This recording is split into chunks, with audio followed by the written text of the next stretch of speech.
Naquela noite, aprendi que o silêncio de uma pessoa pode gritar mais alto que qualquer pedido de socorro e que os monstros mais assustadores são reais. Isso aconteceu comigo em 2015. Trabalho como motorista de reboque há muitos anos e provavelmente vou continuar fazendo isso até me aposentar ou morrer, seja lá o que acontecer primeiro. É o que sei fazer. Naquela época, eu trabalhava para uma empresa de reboque bem pequena, com apenas 2 funcionários. A gente se revezava para ficar de plantão nos fins de semana. Era meu fim de semana de plantão e era verão, então, com as pessoas saindo até tarde e tudo mais, eu estava bastante ocupado atendendo acidentes e rebocando carros quebrados, tanto na cidade quanto na estrada. Para mim, tudo bem, já que eu era pago por comissão na época. Então, quanto mais chamadas eu atendesse, mais dinheiro eu ganhava. Era um sábado à noite, já virando domingo, por volta das 3 da madrugada. E como eu disse, eu estava exausto, um pouco mal-humorado, e só queria ir para casa quando meu telefone tocou. Era uma seguradora, perguntando se a gente podia rebocar um carro para um dos clientes deles que tinha quebrado na beira da estrada.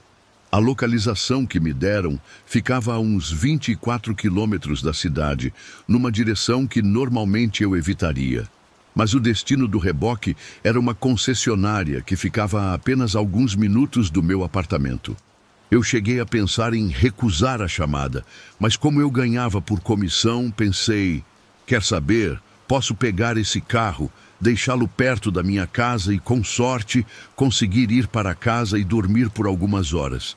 Então, eu aceitei o serviço e peguei a estrada. A seguradora me deu o primeiro nome da cliente, Carla, e me passou um número de telefone para ligar.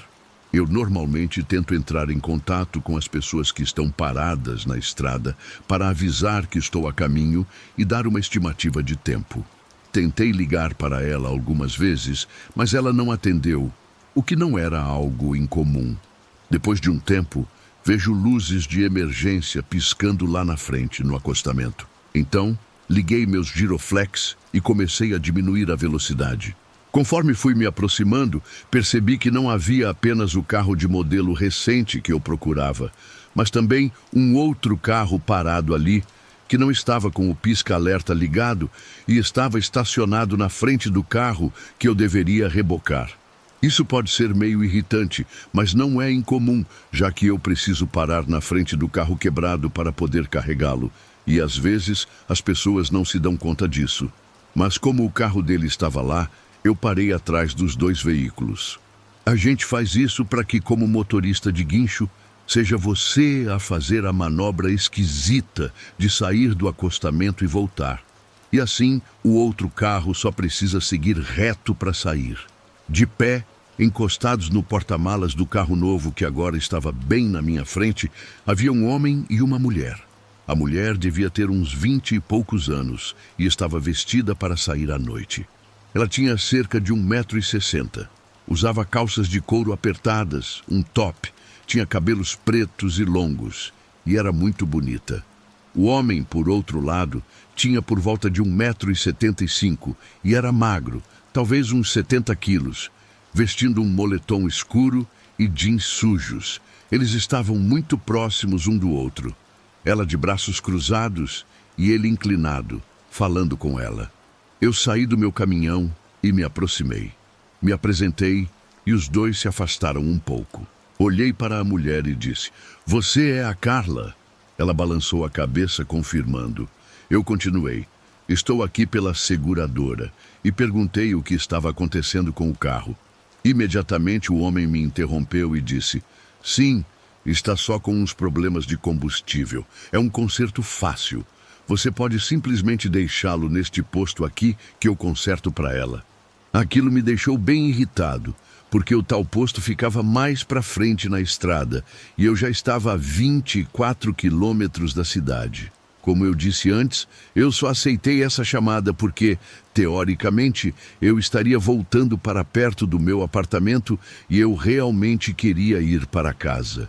Além disso, para mudar o destino original do reboque, eu teria que ligar para a seguradora. Esperar na linha por sei lá quanto tempo, até um atendente me responder, informar a mudança e ainda tentar fazer eles me pagarem um extra pelas milhas de volta para casa, depois de descarregar.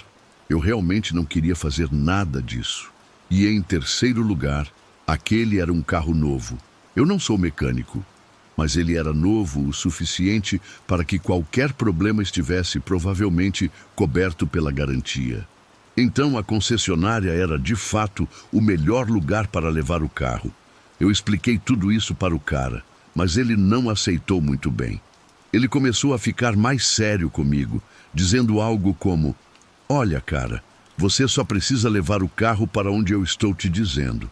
Vamos logo com isso." Discutimos sobre isso por mais ou menos 1 minuto, e ele só ficava mais e mais irritado. Bem, sabe, eu pensei, a maneira mais fácil de resolver isso é perguntar o que ela quer que eu faça com o carro. O que ela disser é o que eu vou fazer.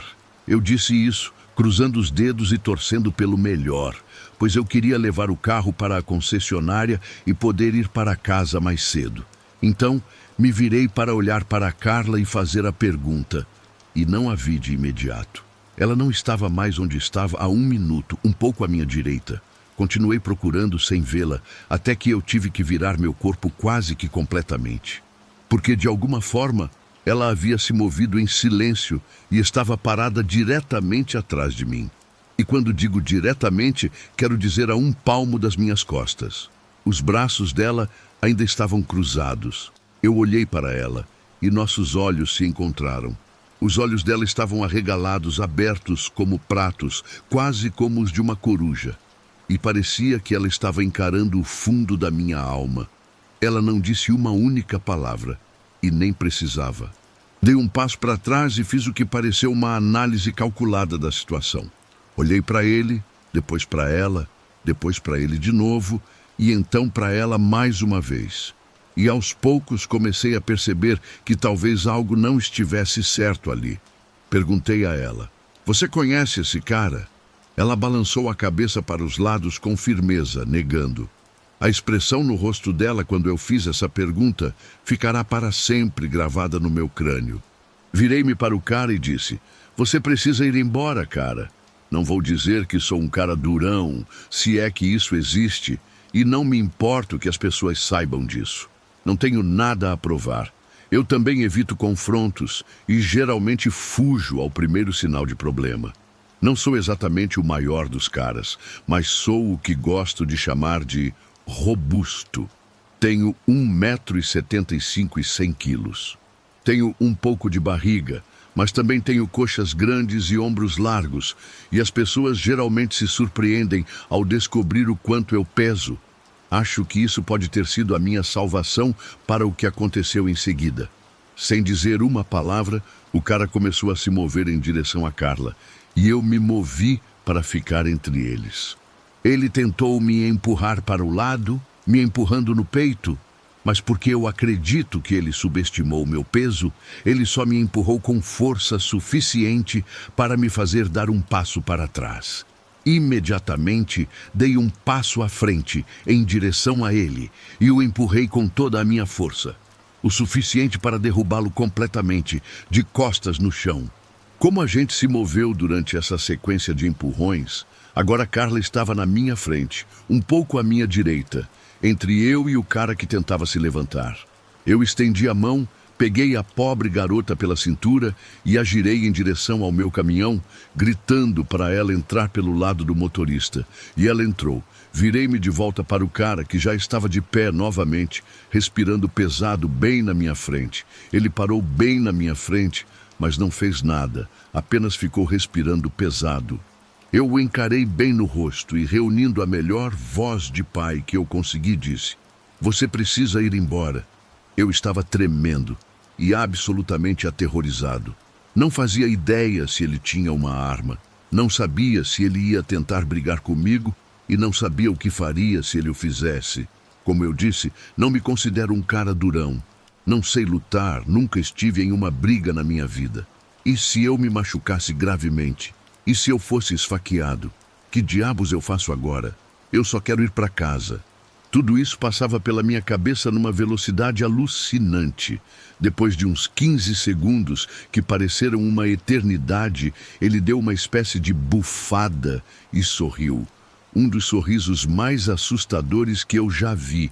E finalmente começou a se afastar, lambendo os dentes e esfregando as mãos. Ele recuou lentamente alguns passos, depois foi até o carro dele, entrou e foi embora.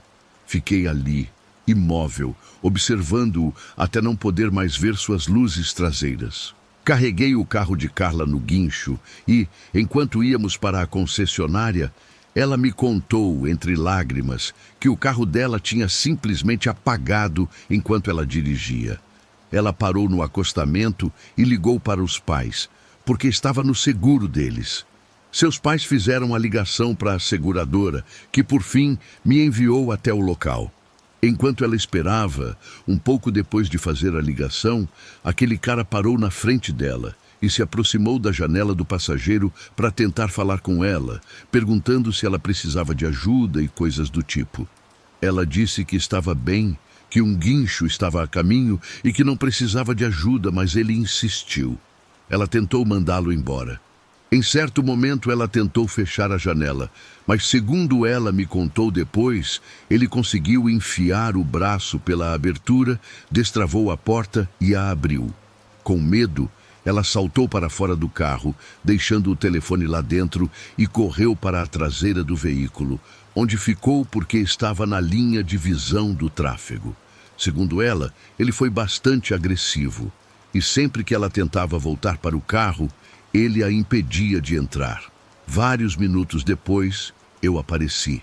Quem sabe o que teria acontecido se o tempo fosse outro? Os pais dela estavam esperando na concessionária quando chegamos, e ela contou a eles o que tinha acabado de acontecer.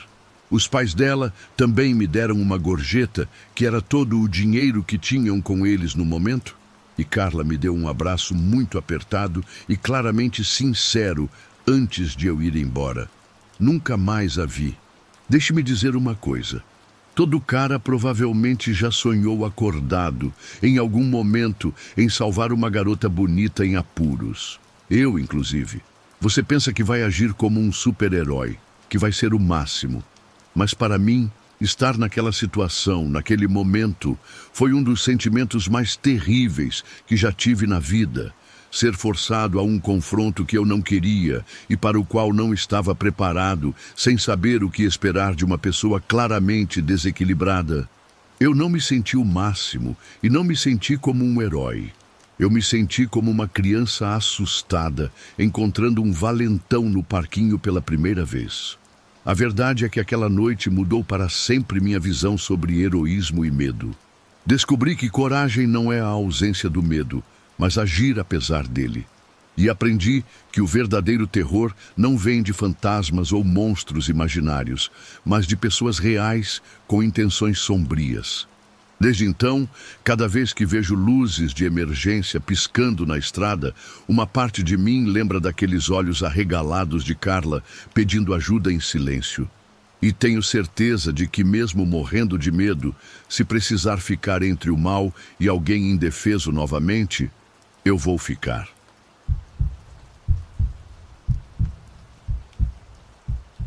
Existe uma voz dentro da gente que a gente deveria sempre escutar. Naquela noite, essa voz gritava para eu não sair do carro. E hoje, eu sei que foi ela que me manteve viva. Eu tinha 17 anos e, como toda adolescente, meu humor mudava o tempo todo. Numa dessas noites, acabei tendo uma briga feia com a minha mãe. A discussão foi sobre como ela, na minha cabeça, simplesmente não me entendia. Cega de raiva, saí de casa batendo a porta. Ia só dar uma volta para esfriar a cabeça, mas estava um frio terrível lá fora. A raiva era tanta que nem liguei. Bati a porta do carro, coloquei minha playlist de adolescente revoltada no último volume e saí dirigindo pelas ruas escuras. Em uns 10 minutos, cheguei ao McDonald's, mas estava com tanto ódio que perdi a fome. Então, para tentar me acalmar, decidi pegar uma estradinha ali perto. 15 minutos depois, eu estava numa estrada completamente escura, cheia de curvas fechadas, que descia uma encosta enorme até um pequeno lago, com uma ponte de mão única. E como se o cenário já não fosse sinistro o bastante, o nome da estrada é Desfiladeiro de Galston. Esse lugar tem uma história bem pesada. Todo mundo sabia que ali aconteciam coisas ruins, sempre rolavam histórias estranhas sobre a região. Por isso, é completamente deserto durante a noite. Eu conhecia bem aquela estrada. Minha mãe me levava lá para eu aprender a dirigir em um lugar difícil. Enquanto eu descia o desfiladeiro, fiz uma curva bem fechada e os faróis do meu carro iluminaram um objeto preto, de tamanho médio, bem no meio da pista. Levei um susto, mas logo pensei que era só um canguru atropelado. Conforme fui chegando mais perto, quase em cima do objeto, eu vi o que era de verdade. Uma cadeirinha de bebê, com um cobertor cobrindo a parte da frente. Pisei no freio com tudo e meu carro cantou pneu. Fiquei ali, parada, encarando aquela cadeirinha e apertando o volante com toda a força. Nem pensar que eu ia sair. Provavelmente era só um assento quebrado que alguém jogou fora. Ignorando completamente meus instintos, eu já estava quase abrindo a porta quando ouvi um barulho. Abaixei o volume da música, mas o motor velho do meu carro dificultava identificar o som. Abri a janela só um pouquinho e então ouvi um choro de bebê. Aliás, choro é pouco. A pobre criança estava gritando, berrando. Soltei o cinto e destranquei a porta com a mão na maçaneta. Mas aí eu congelei. Com o canto do olho, vi alguma coisa se mexer no meio do mato, fora do alcance dos meus faróis. Tirei a mão da porta bem devagar e me encolhi no banco. Lembrei de um conselho da minha mãe. Ela sempre dizia para eu nunca parar o carro à noite. Se visse algo que precisasse de ajuda, era para seguir em frente e ligar para profissionais, porque não existe nada que precise da ajuda de uma garota loira e mal-humorada que mal consegue carregar a mochila. Mas um bebê indefeso, precisava da minha ajuda. E se aquela coisa que eu vi no mato fosse um animal selvagem pronto para atacar a criança? Foi o que pensei antes de abrir a porta de novo. Quando eu abri, a porta fez um rangido altíssimo que fez o que quer que estivesse nas árvores dar um pulo. Bati a porta com força, me tranquei e acelerei o máximo que pude. Subi algumas curvas do desfiladeiro antes de pegar o celular. Claro, ainda sem sinal. Pisei fundo até voltar para as ruas movimentadas e só então liguei para a polícia. Contei tudo o que vi e eles me disseram para ir direto para casa, sem parar por nada, e manter as portas trancadas. Falaram que me ligariam no dia seguinte e que era para eu não me preocupar. Na manhã seguinte, a polícia de Hornsby me ligou.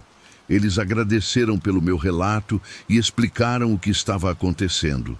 Um grupo de homens estava usando aquela tática. Eles colocavam cadeirinhas de bebê no meio de estradas desertas, cobriam com um cobertor e escondiam um alto-falante tocando choro de criança. A armadilha era para atrair mulheres jovens para fora dos carros. Depois, eles as arrastavam para o mato, abusavam e espancavam as vítimas. No fim, fugiam com o carro da mulher, deixando ela para morrer. A polícia investigou o desfiladeiro, mas os homens já tinham desaparecido. A pressa foi tanta que eles deixaram para trás a única prova da armadilha: o cobertor azul com elefantinhos cinzas que eu tinha descrito. Um policial me disse que fui inteligente por não ter saído do carro, que meu instinto me salvou. É justamente isso que mais me marca até hoje. Saber que minha vida dependeu de uma decisão tomada em segundos.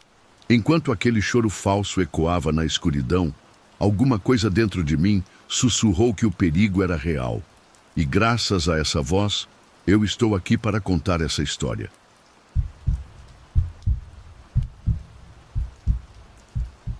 Dizem que não devemos julgar pelas aparências. Depois do que vivi, posso afirmar que certas aparências são sinais claros do perigo que se esconde por trás. Tudo começou numa manhã de sexta-feira, Por volta das 9h30, enquanto eu estava indo para o trabalho. A minha rota de sempre estava bloqueada. Tinha acontecido um acidente e a pista estava sendo limpa. Sem muita opção, precisei pegar o caminho mais longo e tranquilo, um que passa pelo Parque Industrial a leste da minha casa. Eu passei pelo único posto de gasolina da região e segui pelo parque, que é sempre um silêncio total, exceto pelo barulho eventual de um caminhão a diesel ou outro carro perdido como o meu. Foi quando eu estava passando por uma pequena colina e cruzando uns trilhos de trem que eu o vi. Havia um carro parado no acostamento com o capô levantado e um cara simplesmente parado ao lado da porta do motorista, me olhando fixamente conforme eu me aproximava. O carro era de uma cor meio acobreada, um modelo esportivo antigo de 2 portas, talvez do final dos anos 70. Normalmente, eu entendo bastante de carros, mas o cara me distraiu por completo. Ele parecia ter saído de uma máquina do tempo, direto daquela década. Eu nunca vou esquecer aquela figura. Calça jeans, camisa branca com a gola aparecendo por cima da jaqueta, botas de trabalho beges, uma jaqueta de couro escura bem no estilo da época, com lã na gola e um bigode grosso e escuro. O cabelo dele também era total daquela vibe, um corte meio John Travolta em Os Embalos, de sábado à noite. Ele era um cara grande, deveria ter uns 40 e poucos anos e cerca de 1,80 m. Tinha uma barriguinha, mas dava para ver que era um sujeito forte, não estava fora de forma. As mãos dele estavam enfiadas nos bolsos, mas ele estava parado com os pés firmes no chão, a postura totalmente reta. Assim que o vi, diminuí a velocidade para tentar entender o que estava acontecendo e comecei a encostar atrás do carro dele. Durante todo esse tempo, ele só ficou me encarando. Nenhum aceno, nenhum gesto de cumprimento, nem mesmo um sinal com a mão pedindo ajuda. Nenhum sorriso, nada, só aquele olhar, com o rosto perfeitamente sério, mãos nos bolsos, sem se mover um único centímetro. Uma sensação muito, mas muito estranha tomou conta de mim. Quando eu estava prestes a parar de vez, algo dentro de mim disse para não fazer aquilo. Eu pisei fundo e simplesmente fui embora. Isso não é normal para mim, sabe? Eu sou do tipo que para e ajuda as pessoas sempre, mas aquele cara me passou uma vibe horrível, um mau pressentimento que eu não consegui ignorar. Quando olhei pelo retrovisor, vi que ele não tinha se mexido. Ele só virou a cabeça um pouco, me acompanhando com o olhar enquanto eu me afastava. E então, enquanto eu ainda olhava, ele voltou a cabeça para a posição original, encarando o oeste por cima dos trilhos, como se estivesse simplesmente esperando o próximo carro aparecer. Cheguei ao trabalho me sentindo culpado por não ter ajudado, mas contei a história para o meu chefe, que é um grande amigo. Ele disse que sentiu um arrepio só de ouvir e que eu deveria estar feliz por ter confiado no meu instinto. Não pensei muito mais nisso e fui trabalhar. Mas na volta para casa, peguei aquele mesmo caminho de propósito, só para ver se o carro dele ainda estava por lá. Para o meu alívio, ele já tinha ido embora. Me senti menos culpado, pensando que no fim das contas, ele tinha conseguido resolver o problema. Naquela época, eu também trabalhava aos sábados e sempre pegava esse caminho mais longo, já que não tinha trânsito. Na manhã do sábado seguinte, lá estava eu, indo para o trabalho exatamente pela mesma rota. O Parque Industrial vira uma cidade fantasma nos fins de semana. As empresas só funcionam em dias úteis. A região fica completamente deserta. Estava eu novamente subindo a colina e o mesmo cara está lá. De novo, o mesmo carro, no mesmo lugar, com o capô aberto e ele parado ao lado da porta do motorista. Se eu já não estivesse tão impressionado com o dia anterior, talvez eu nem tivesse notado o quão bizarramente idêntica era a cena. Era como se ele não tivesse saído dali. Dessa vez, porém, ele reagiu ao me ver. Tirou uma mão do bolso e fez um sinal para que eu parasse, mas sem mover os pés do lugar, e gritou alguma coisa que não conseguia entender. Eu acelerei, e ele obviamente ouviu o barulho da minha lata velha. E acredite se quiser, tirou as mãos dos bolsos, levantou os braços e ameaçou entrar na frente do meu carro para me bloquear. O rosto dele não mudou em nenhum segundo. Apenas aquele olhar vazio enquanto ele começava a se mover na direção da pista. Eu desviei um pouco para não acertá-lo e continuei em frente. Mas aqui é que a coisa fica mais esquisita. Aquele trecho da estrada é uma reta bem longa. Mesmo completamente abalado, olhei pelo retrovisor. E eu vi ele simplesmente recuar para o lado do carro e voltar a olhar para o oeste, exatamente como no dia anterior, como se nada tivesse acontecido. Felizmente, nunca mais o vi depois daquilo. Mas eu liguei para a polícia local, onde conheço alguns policiais. Pensei que talvez o cara estivesse mesmo com um problema sério. Contudo, algumas coisas não saíam da minha cabeça. Primeiro, no dia anterior, o posto de gasolina estava aberto e a menos de um quarteirão de distância. Era impossível ele não ter visto o posto para chegar onde estava. Segundo, tudo estava exatamente igual. O carro, a roupa e até o jeito como ele ficava parado ali. Como suspeitava que o carro não tinha passado a noite lá, tudo aquilo parecia muito errado. E, por fim, o olhar morto no rosto dele. Mesmo quando tentou me fazer parar, a expressão dele não mudou um pingo. Ele só executou os movimentos, vazio. Isso foi, de longe, a coisa mais perturbadora para mim. Meu amigo policial me disse depois que eu fiz a coisa certa ao ligar, mas principalmente por ter ido embora. A verdade é que eles nunca encontraram ninguém.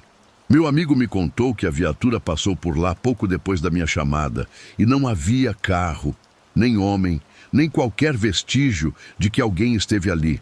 Até hoje eu me pergunto, o que era aquilo? Uma armadilha? Algo sinistro me esperando naquela estrada deserta? Eu não tenho a resposta, mas sei que meu instinto me protegeu de algo que jamais deveria ter enfrentado. Às vezes, ignorar um pedido de ajuda pode ser a decisão mais acertada que tomamos na vida.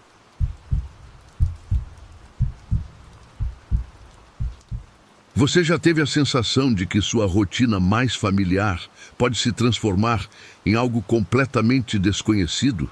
Comigo, aconteceu numa simples viagem para casa, mas o que se perdeu naquela noite não foi apenas a direção, foi a própria lógica do mundo. Minha rotina é sempre a mesma. Termino a jornada de trabalho às 6:30 da tarde, pego minhas coisas e digo até a próxima ao único colega que consigo tolerar por 9 horas seguidas. Entro no carro e começo a longa viagem para casa. Saio do estacionamento, viro à esquerda na rodovia e dirijo 16 quilômetros até a saída para a estrada do interior. Sigo por 91 quilômetros nessa estrada e depois viro à direita numa via de cascalho pouco iluminada. Mais 1 quilômetro e por volta das 8 chego em casa. A maioria das pessoas acha que é uma viagem longa demais para um emprego medíocre que paga salário mínimo, mas eu não me importo. Moro sozinho, na companhia de um cachorro chamado Max, numa casa estilo rancho no meio do nada. Herdei os dois depois que meus pais se divorciaram e meu pai faleceu. Minha mãe ficou com tudo. Ele só queria a velha casa tranquila, onde pudesse passar o resto dos dias com seu melhor amigo, sem ser perturbado. Admito, é solitário viver tão longe de todo mundo, mas não consigo me imaginar pagando por um lugar na cidade quando este é de graça e muito maior do que qualquer coisa que eu poderia bancar. E claro, tenho Max, que parece cuidar de mim por pura obrigação, mas na verdade não quer muito contato. Ele geralmente fica na dele, dormindo ao lado da antiga poltrona do meu pai, e faz suas rondas para garantir que ninguém invada nossa propriedade. Tenho certeza de que, se eu o tirasse desta casa, ele me odiaria. Além disso, nada se compara às cores que explodem no horizonte e à sensação de dirigir em direção a um novo pôr-do-sol toda noite. Os tons de laranja, rosa e roxo se misturam e criam algo diferente a cada vez. Acho que nunca vou me cansar dessa vista. E isso, somado ao fato de que só tenho o Max me esperando, faz a viagem parecer mais curta. Como eu disse, meu caminho para casa é praticamente o mesmo todas as noites. Ou era, até a noite passada. Saí do trabalho às 6h30, como sempre. Peguei minhas coisas e disse até terça-feira ao meu colega, já que vou folgar por causa do feriado. Entrei no carro e comecei a longa viagem. Se eu soubesse o quão realmente longa ela seria... Ao sair do estacionamento, peguei a rodovia. O pôr do sol não estava bonito como de costume. Na verdade, era perturbador. O céu inteiro tinha um tom de roxo profundo, com veias vermelhas, como se fossem raios nítidos atravessando a escuridão. Não percebi direito na rodovia com o trânsito e as árvores, mas agora, na estrada do interior, eu estava dirigindo direto na direção daquilo. Nunca vi nada igual. Pensei em pesquisar sobre isso quando chegasse em casa. Depois de uns 30 quilômetros, já tendo passado pelo celeiro abandonado que fica no marco do quilômetro 46, o céu escureceu de uma forma estranha, rápido demais. Nunca fica tão escuro a essa altura do trajeto, só lá pelo marco do quilômetro 124. Mas naquela noite, tudo que eu via eram os faróis do carro de trás e o pedaço de estrada que minhas luzes iluminavam. 9 quilômetros depois, eu estava sozinho na estrada. O carro que me seguia entrou num posto de gasolina 1 quilômetro atrás. Isso me deixou confuso, porque eu não me lembrava de nenhum posto ali, nem de manhã, nem nos últimos 4 anos que faço essa rota. Pensei que talvez eu estivesse distraído e não vi quando o construíram. Dirigi mais 35 quilômetros sem cruzar com um único carro. Agora estava um breu total, sem estrelas, sem luz nenhuma à vista. Liguei o farol alto. Depois de mais 2 quilômetros, comecei a achar que minha contagem estava errada. Eu já deveria conseguir ver a luz do poste da minha rua, a única luz por quilômetros. Talvez a lâmpada tivesse queimado. Depois de mais 6 quilômetros, eu já tinha andado 6 quilômetros a mais do que o normal.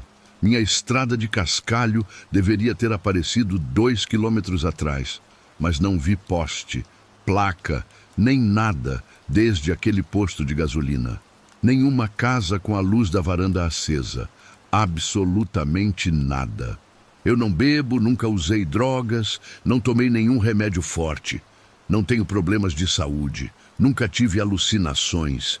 Então, por que diabos eu dirigi quilômetros a mais numa viagem que sempre teve a mesma distância?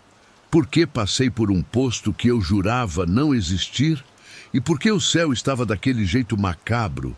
Decidi acelerar, achando que talvez estivesse dirigindo devagar demais. 12 quilômetros depois, ainda nada.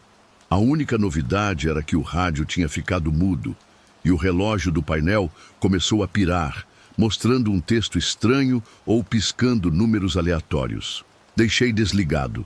Só saía estática. 30 quilômetros à frente e o tanque estava quase vazio.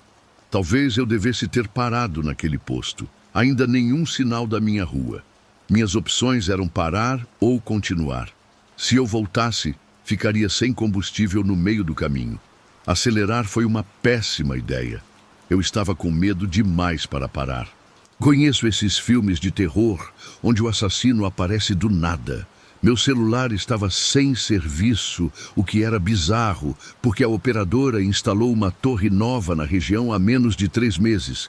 Já dirigi pelo menos 48 quilômetros a mais e nada. Então meu celular apagou mesmo com 23% de bateria. O rádio e o relógio continuavam loucos. O desespero começou a bater. Mais 2 quilômetros e finalmente uma luz. Não era o meu poste, mas 2 luzes pequenas no retrovisor. Elas cresceram muito rápido. Quem quer que estivesse atrás de mim vinha em alta velocidade. Continuei acelerando, ignorando o combustível baixo. As luzes se aproximaram, mais brilhantes do que qualquer farol que eu já vi. Meu carro inteiro foi inundado por uma luz amarela e o céu ficou vermelho de repente. Joguei o carro para o acostamento e parei bruscamente, deixando um caminhão enorme passar por mim. Tão rápido quanto a luz surgiu, ela desapareceu.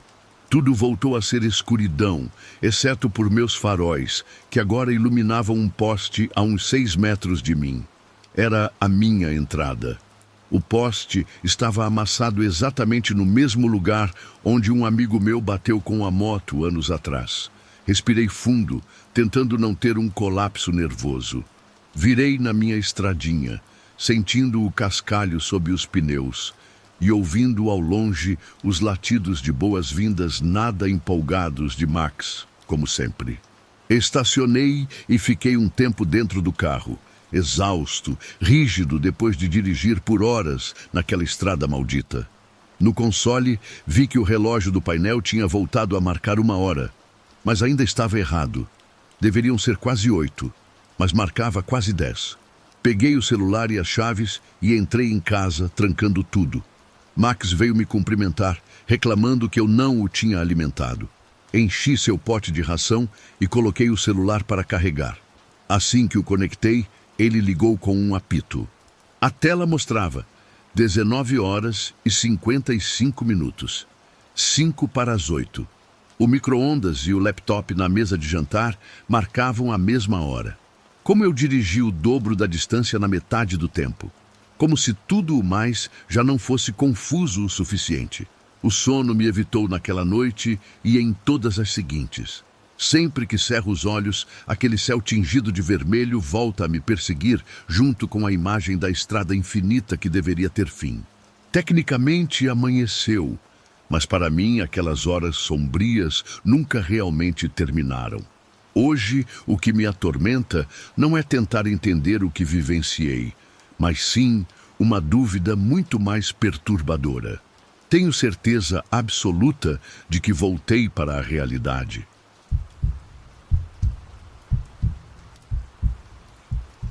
Todos nós já sentimos um arrepio ao ver faróis se aproximando pelo retrovisor em uma estrada deserta. Mas o verdadeiro pânico começa quando eles desaparecem sem deixar vestígios. Eu tinha pela frente uma viagem de 2 horas e meia para casa, a maior parte por estradas secundárias no leste da Carolina do Norte. Para uma adolescente como eu, dirigir sozinha à noite geralmente era algo tranquilo, mas naquela noite foi totalmente diferente. Meu primeiro erro foi sair tarde, lá pelas 10h30, já sabendo que chegaria em casa só depois da 1 da manhã. O segundo foi não ter percebido que o tempo ia virar. Eu tinha olhado a previsão antes e dizia que o céu estaria limpo, sem nada de anormal. Mas foi só eu pegar a estrada que tudo mudou. No momento em que saí da cidade, o céu ficou preto e raios começaram a cortar a escuridão de todas as direções, sem parar. De início não dei muita bola, porque o tempo por aqui costuma mudar assim de repente. Só que tinha algo muito esquisito naquela tempestade. As nuvens eram extremamente pesadas, os raios iam do céu até o chão, mas o mais bizarro era não se ouvir um único trovão, nem cair um pingo de chuva. Eu já estava ficando nervosa com aquele clima. Só pensava em chegar em casa o quanto antes. O ar-condicionado e a música alta eram minha única companhia. Essa tempestade silenciosa me acompanhou por mais da metade do caminho, e foi aí que aquela sensação horrível de que algo estava muito errado começou a apertar. De vez em quando, eu via luzes de um carro atrás de mim. O problema é que, subitamente, os faróis simplesmente sumiam. Achei estranho, mas pensei que deve ter entrado em alguma estradinha que eu não vi. O pior é que logo depois eu entrei em uma estrada que eu conhecia como a palma da minha mão. Desliguei o GPS, porque eu sei que ali não tem nenhuma saída por uns 25 quilômetros. E uns 5 quilômetros à frente, lá estavam de novo, faróis atrás de mim. Os raios continuavam caindo sem parar, me deixando cada vez mais tensa. Tentei me acalmar, pensando que talvez fosse um patrulheiro fazendo a ronda da noite. Mas quanto mais o carro se aproximava, mais antigo ele parecia.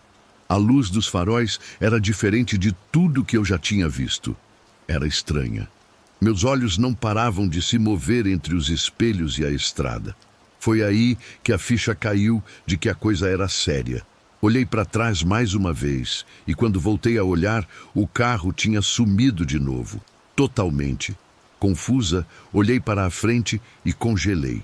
Vi um cachorro enorme parado no meio da estrada. Meu primeiro reflexo foi pisar no freio, mas o cachorro pulou na direção do meu carro. Eu parei de vez e joguei o farol alto para onde o bicho tinha pulado, mas não havia nada lá. Nesse ponto eu comecei a entrar em pânico de verdade. Os raios não paravam e o céu estava com uma escuridão que eu nunca tinha visto na vida. Por um tempo, não vi mais nenhum carro ou animal. Já perto do fim daquela estrada longa e sem saídas, outra coisa me chamou a atenção. Não era um bicho, nem um carro, era uma pessoa. Enquanto eu diminuía a velocidade, a única coisa que passava pela minha cabeça era o que diabos uma pessoa estava fazendo parada ali, no meio do nada, a essa hora. Não fazia o menor sentido. Então, para o meu terror total, um raio caiu com um clarão bem ao lado de onde aquilo estava parado. O susto foi tão grande que eu gritei como uma criança. Por uma fração de segundo, a luz revelou a silhueta daquela coisa. Tentei me convencer de que era só um urso, mas eu não sei. Meu coração parecia que ia sair pela boca e eu só queria a segurança da minha cama. Pisei fundo e acelerei para sair dali. Continuei pela estrada, tremendo, esperando encontrar logo a placa de pare que levava para a rodovia principal, onde eu sabia que haveria movimento. Eu sempre acreditei em fantasmas, mas essa história do carro fantasma aconteceu 2 vezes. Exatamente na mesma estrada e no mesmo horário. Não pode ser coincidência. Meu próprio carro parecia tremer, como se estivesse zombando do meu medo. A estrada parecia não ter fim. Sei que pareço louca contando isso, mas talvez, se um dia você dirigir por aquela estrada à noite, você entenda o que eu passei. Um amigo meu, inclusive, fez essa mesma rota uma vez para me encontrar e descreveu uma experiência muito parecida, antes mesmo de eu contar a minha. Se alguém tiver alguma ideia do que pode ser isso, eu adoraria saber. Às vezes, não tenho outra escolha a não ser pegar esse caminho à noite, pois é a única estrada que me leva para casa, sem dar uma volta de quase 50 quilômetros. Desde então, não consigo mais dormir direito. Tenho medo de olhar pela janela e ver aquela nuvem de tempestade voltando. E o detalhe que realmente me assombra é que nas 2 vezes que isso aconteceu, a tempestade sobrenatural só acabou no exato instante em que eu estacionei em casa. O céu se limpava na hora e a lua surgia como se todo aquele espetáculo macabro tivesse sido encenado especialmente para mim.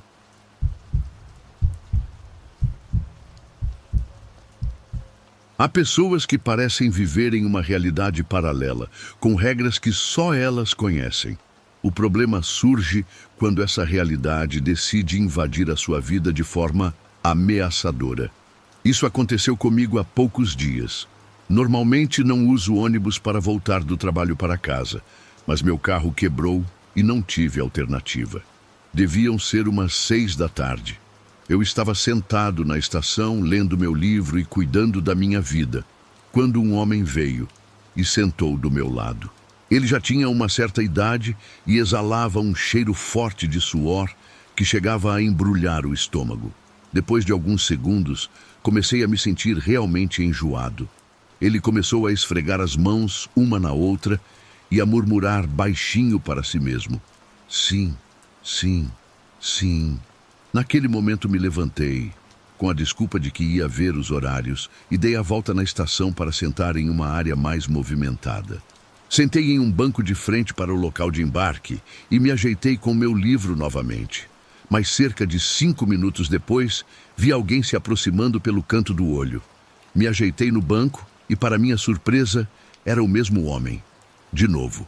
Ele sentou do meu lado mais uma vez e, dessa vez, estava perto demais.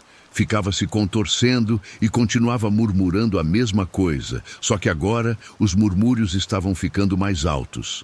O ônibus estava atrasado e comecei a ficar assustado. Tinha gente por perto, mas mesmo não tendo acontecido nada concreto, hesitei em pedir ajuda. Depois de alguns segundos, me levantei para me juntar à fila que tinha começado a se formar para o meu ônibus. O homem não me seguiu, mas quando olhei para trás, pude vê-lo me encarando fixamente. O ônibus chegou e o homem ainda não tinha se movido. Comecei a respirar aliviado enquanto me virava para entrar, seguro entre duas outras pessoas. Quando coloquei o pé no degrau do ônibus, ouvi uma confusão atrás de mim. Virei-me e o homem tinha se metido na fila para ficar exatamente atrás de mim. Meu coração disparou e a possibilidade de que ele estava realmente me seguindo se tornou muito real. Sabia que se escolhesse um assento sozinho, ele certamente sentaria ao meu lado. Então, sentei ao lado de uma mulher, bem na frente do ônibus. Mesmo assim, o homem sentou diretamente atrás de mim. Podia ouvir sua respiração e seus murmúrios contínuos. Ainda precisava pegar outro ônibus quando descesse daquele. Meu plano era simplesmente correr o mais rápido possível pela cidade até o outro ponto de ônibus, esperando que ele não me seguisse, ou, pelo menos, que não conseguisse me alcançar. Felizmente consegui correr e entrar no outro ônibus no exato momento em que estava partindo. Não olhei para trás quando fiz isso. Talvez eu estivesse sendo paranoico, mas a sensação de perigo era concreta demais para ignorar. Essa experiência me ensinou que nossa intuição sobre situações ameaçadoras geralmente está certa e que às vezes é melhor parecer rude do que se colocar em risco desnecessário.